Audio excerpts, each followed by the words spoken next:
k'a kuncɛ tarata tɛmɛnen Senegal senatɔlɔntan foroba tɔn Lion de la Teranga ko don u seginna ka na Dakar.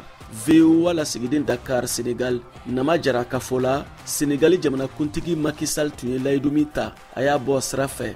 A ye musaka di Senegal foroba tɔn senatɔlɔntanaw ani degeli karamɔgɔw ma. Musaka nango prime o min bɛ t'i jɔ CFA wari miliyari 2 kunkan fɛnna.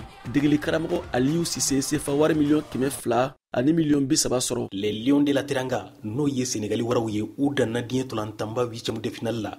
U nale arabasu Dakar mɔgɔ caman ma bɔ k'u kunbɛn.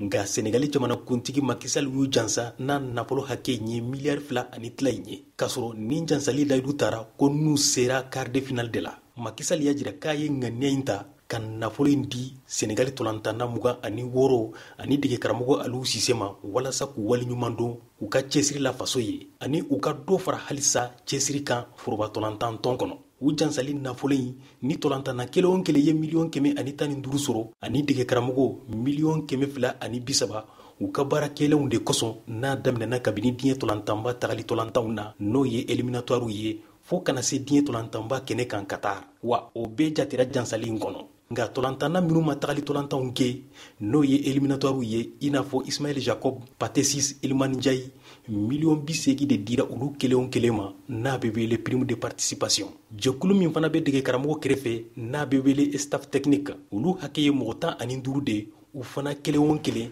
ye miliyɔn 86 ni 50 de sɔrɔ. Nama Jara, Dakar, VOA Bambara. Ani ne yɛrɛ Siaka Traoré Bamako. Mali la a kan bɛn ntɛnɛn nata Décembre kalo tile 12 san 2022